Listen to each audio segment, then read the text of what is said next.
बात करेंगे मोदी सरकार की दहशतगर्दियों की, जिसे पूरी दुनिया जान चुकी कि मोदी इंसान नहीं बल्कि इंसान के भेष में एक दरिंदा है, जिसमें बर्बरियत और दरिंदगी कूट कूट कर भरी है। और ये दरिंदा इंतहा पसंदी फैलाकर हर उस इंसान को कत्ल कर देना चाहता है जिसके नाम नेहाद हिंदुत्व नजरिए की हिमायत नहीं करता है। पीओके में एक हमले में भारत का दुश्मन नंबर 1 हाफिज सईद घायल हो गया है। ये बड़ी खबर आ रही है। पीओके के झेलम में अज्ञात बंदूकधारियों के हमले में हाफिज का भतीजा, जो कि खुद भी आतंकी था, वो मारा गया, जबकि हाफिज घायल हो गया है। बताया जा रहा है कि हाफिज सईद पाकिस्तानी सेना कमांडर के साथ मीटिंग से लौट रहा था। हाफिज को रावलपिंडी के मिलिट्री अस्पताल में भर्ती कराया गया है। भारत का मोस्ट वांटेड आतंकवादी हाफिज सईद मारा गया।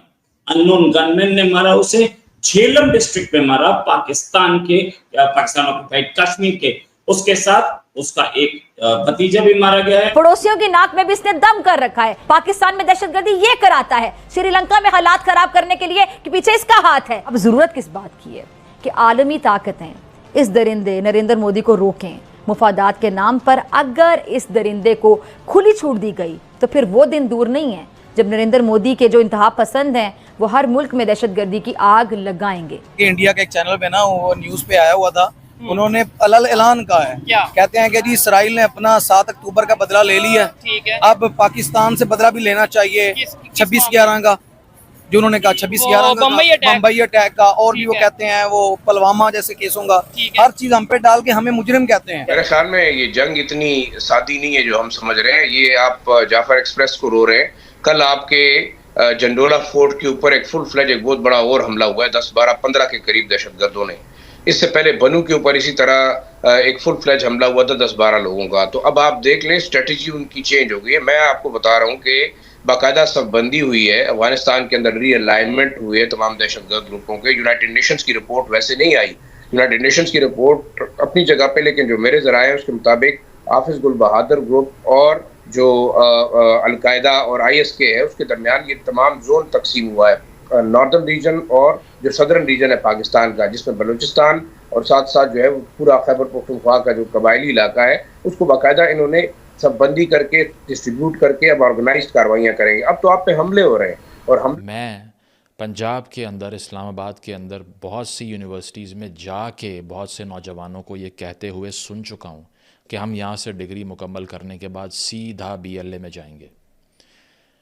How have they been convinced to do this brutality? क्योंकि अगर आपका एहतजाज ही वायलेंस के ख़िलाफ़ है और आपने भी हथियार उठा लिए हैं और आप भी ये ऐलान कर रहे हैं कि एक पूरी एथनिसिटी को ही मार दो, तो फिर इसके बाद में आप तो तमाम जो अमन की तहरीकें हैं, राइट्स मूवमेंट्स हैं, उनकी टांगे तोड़ रहे हैं ये बात करके। देखिए 26/11 का जो दर्दनाक हादसा हुआ था वो लोगों के जहन से आज भी वो दर्द नहीं जाता। उस हादसे को 17 साल हो चुके हैं और आपको याद है कि 166 लोगों की मृत्यु हो गई थी। मृत्यु नहीं, उनको मार दिया गया था। उसके अंदर बहुत सारे अमेरिकन भी थे, उसमें इजरायलीज भी थे और उसमें भारतीय भी थे। और उसको जिस हिसाब से 3 या 4 दिनों का सीज चला था, उसके बाद हमारे कितने कमांडोज मारे गए, संदीप उन्नीकृष्णन है या बहुत सारे जो हमारे जो कमांडोज हैं, हमारे पुलिसमैन है, वीर गति को प्राप्त हुए थे। तो अगर देखा जाए ये खबर उनके लिए श्रद्धांजलि जैसा है, मैं मानता हूँ। और सेकेंड, और ये आदमी ही वॉज अ मास्टरमाइंड, उसी ने ये सारा जो खेल है इसी ने प्लान किया था और भारत के अंदर वो आतंकवादी भेजे थे। और आपको ये मालूम होगा कि अभी कुछ दिन पहले फरवरी 4 को इसने हमास के जो रिप्रेजेंटेटिव है उसको पाकिस्तान ऑक्युपाइड जम्मू एंड कश्मीर में इसने एक बैठक बुलाई थी और उधर हमास का रिप्रेजेंटेटिव भी आया था, डॉक्टर खालिद नाम है उनका। और इन्होंने वहां पे एक तरह से कश्मीर का मुद्दा वापस उठाया है और एक तरह से भारत को वापस टारगेट करने के लिए, भारत के अंदर का टेररिज्म रिवाइव करने के लिए इन्होंने एक तरह से वहां पे नारे भी लगाए थे और गज़वाए हिंद का इन्होंने नारा भी दिया था। तो ये देखिए ना कि आपको मालूम होगा कि अक्टूबर 7 जो इजराइल में जो अटैक हुआ था, उसकी जो पैराग्लाइडिंग की जो ट्रेनिंग है वो लश्कर ने प्रोवाइड की थी हमास को कश्मीर के अंदर। पाकिस्तान ऑक्यूपाइड जम्मू एंड कश्मीर के अंदर, और एक तरह से इन दोनों के बीच में अलायंस भी हो रहा था। जैसे आपने बताया कि फरवरी 17 को इमीडिएटली लश्कर के फाउंडर थे जो इनके ब्रदर इन लॉ मौलाना काशिफ अली, इनको मार दिया गया था। और आज ये खबर आ रही है कि लश्कर की टॉप लीडरशिप में हाफिज सईद है, अब्दुल कतील है, इन सबको आज मौत के घाट सुला दिया गया है। मेरा ये मानना है कि पाकिस्तान में इंटरनल सिचुएशन बहुत खराब हो चुकी है। अमेरिका ने अपने सिटीजन्स को एडवाइजरी देती है कि आप पाक ऑक्यूपाइड कश्मीर मत जाइए, आप बलूचिस्तान मत जाइए, आप खैबर पख्तूनख्वा मत जाइए, क्योंकि उन्हें लग रहा है कि कुछ ना कुछ हालात उधर खराब होने वाले हैं। और कुछ दिन पहले आपने देखा था कि Balochistan liberation army, Balochistan liberation front, Balochistan resistance front, सब लोग मिलके, सिंधु देश लिबरेशन आर्मी, सब लोग मिलके एक ही बैनर के अंदर आ गए और उन्होंने अपनी बलूचिस्तान नेशनल आर्मी बनाई। तो हमें सोच विचार इस पे करना चाहिए, सब मिल के बैठे, तमाम पॉलिटिकल पार्टी, जिस तरह प्राइम मिनिस्टर ने बात की है, तो दैट इज ऑप्शन है कि हमें इस तरफ जाना चाहिए। जिस तरह के से दहशतगर्दी बढ़ती जा रही है और अफगानिस्तान और इंडिया में खुल के ये हमले कर रहे हैं, और जिस पास में भी देखो और अभी भी देखो, और इसमें वो बाज नहीं आ रहे हैं। तो मेरा ख्याल में अब सही वक्त आया है कि पाकिस्तान को तो वो हर मुमकिन वक्त उठाना चाहिए, जो हमें इंटरनली उठाने चाहिए, इंटरनेशनली उठाना चाहिए। और ऑलरेडी देखे हम इंडिया के बारे में, इंडियन इन्वॉल्वमेंट के बारे में 5 डोजेज हम जमा करवा चुके हैं। लास्ट वन वाज इन 2022, उसमें भी इंडियन इन्वॉल्वमेंट है। बलोचिस्तान में इंटरफेरेंस के हमारे पास इररिफ्यूटेबल एविडेंस है इंडिया का, कुलभूषण भी, इसके अलावा भी बहुत एविडेंस हमारे पास है। और जो ये वाकया जाफर एक्सप्रेस वाला हुआ है, देखें तो इसमें जो सोफिस्टिकेशन है इस अटैक की, सिलेक्शन ऑफ टारगेट है और जो सिलेक्शन ऑफ साइट है, और इसके बाद वो आम दहशतगर्द नहीं कर सकते, उसके लिए पीछे जहन चाहिए, तो इंडियन रॉ की प्लानिंग थी। फिर देखें हाईजैकिंग। तो सर ये इन एविडेंसेस को हम सही से प्रोजेक्ट नहीं कर पाए, सही से प्रेजेंट नहीं कर पाए, अपनी हिकमत अमली को हमें रिविजिट करने की ज़रूरत है, या फिर आप समझते हैं इंटरनेशनल कम्युनिटी इस पे वो बात तो करती है, वो जानती तो है, रिपोर्ट सबके सामने है, लेकिन एक्शन लेना नहीं चाहती इस पर अपने मफादात के लिए? मेरे ख्याल में वो वाला फैक्टर भी है, क्योंकि पीछे अभी जो एडमिनिस्ट्रेशन अमेरिका में चेंज है, हम तवक्को कर सकते हैं कि ये सही मानों में इसको एड्रेस करेंगे।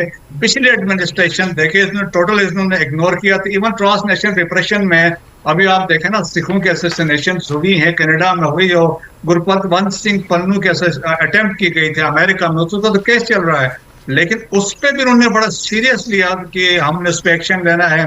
तो इस एडमिनिस्ट्रेशन से हम तवक्को कर सकते हैं कि वो इग्नोर न करे कि दे आर प्रोटेक्ट, कि इंडियंस उनके राइट्स या उनके इंटरेस्ट को प्रोटेक्ट कर रहे हैं, चाइनीज को टारगेट कर रहे हैं, कंटेन कर रहे हैं। तो मेरे ख्याल में ये नहीं होना चाहिए। नमस्कार दोस्तों, स्वागत है आप लोग का हिंदुस्तान स्पेशल के एक और नए वीडियो में। दोस्तों, पाकिस्तान के आतंकवादी संगठन लश्कर तैयबा को बड़ा झटका लगा है। मोस्ट वांटेड आतंकी अबू कातल सिंघी की हत्या कर दी गई है। ये घटना शनिवार रात 8 बजे की है। अबू कातल ने भारत में भी कई बड़े हमलों को अंजाम दिया है। एनआईए ने उसे मोस्ट वांटेड घोषित किया था। आर्मी समेत तमाम सुरक्षा एजेंसियों के लिए ये आतंकी बड़ा सिरदर्द बना हुआ था। आतंकी अबू कताल हाफिज सईद का भी बेहद करीबी था। हाफिज सईद हमले का मास्टरमाइंड है। 26/11 मुंबई हमले में 166 लोगों की मौत हुई थी। लश्कर तैयबा के 10 पाकिस्तानी आतंकियों ने मुंबई के कई स्थानों पर हमला किया था। इस घटना को लेकर पाकिस्तान और भारत के बीच रिश्ते बिगड़ गए।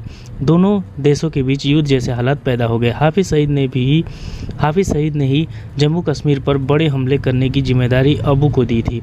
हाफिज ने ही अबू को लश्कर का चीफ ऑपरेशन कमांडर बनाया था। हाफिज सईद ही अबू को ऑर्डर देता था, जिसके बाद वो कश्मीर में बड़े हमले को अंजाम देता था। बताते चले कि 9 जून को जम्मू कश्मीर रियासी के शिव खोड़ी मंदिर से लौट रहे तीर्थयात्रियों की बस पर आतंकियों ने हमला किया था। उस हमले का एक मास्टरमाइंड भी अबू कातल सिंघी ही था। इसके अलावा कश्मीर में कई बड़े हमलों का मास्टरमाइंड भी अबू कातल को माना गया। एनआईए ने 2023 के राजौरी हमले में अबू कातल को जिम्मेदार ठहराया था। दरअसल एनआईए ने जनवरी 2023 में राजौरी में हुए हमले के लिए 5 लोगों के खिलाफ आरोप पत्र दाखिल किए थे, जिसमें लश्कर के 3 पाकिस्तानी आतंकियों भी शामिल थे। 1 जनवरी 2023 को राजौरी जिले के ढांगरी गांव के नागरिकों पर आतंकी हमला हुआ था। उसमें अगले दिन आईईडी विस्फोट हुआ था। हमले के आरोपियों में भी इसका नाम शामिल था। लेकिन खबर ये भी है कि इसके मारे जाने के साथ साथ जो हाफिज सईद है उसको भी गोलियां लगी हैं और वो भी आर्मी हॉस्पिटल में भर्ती है।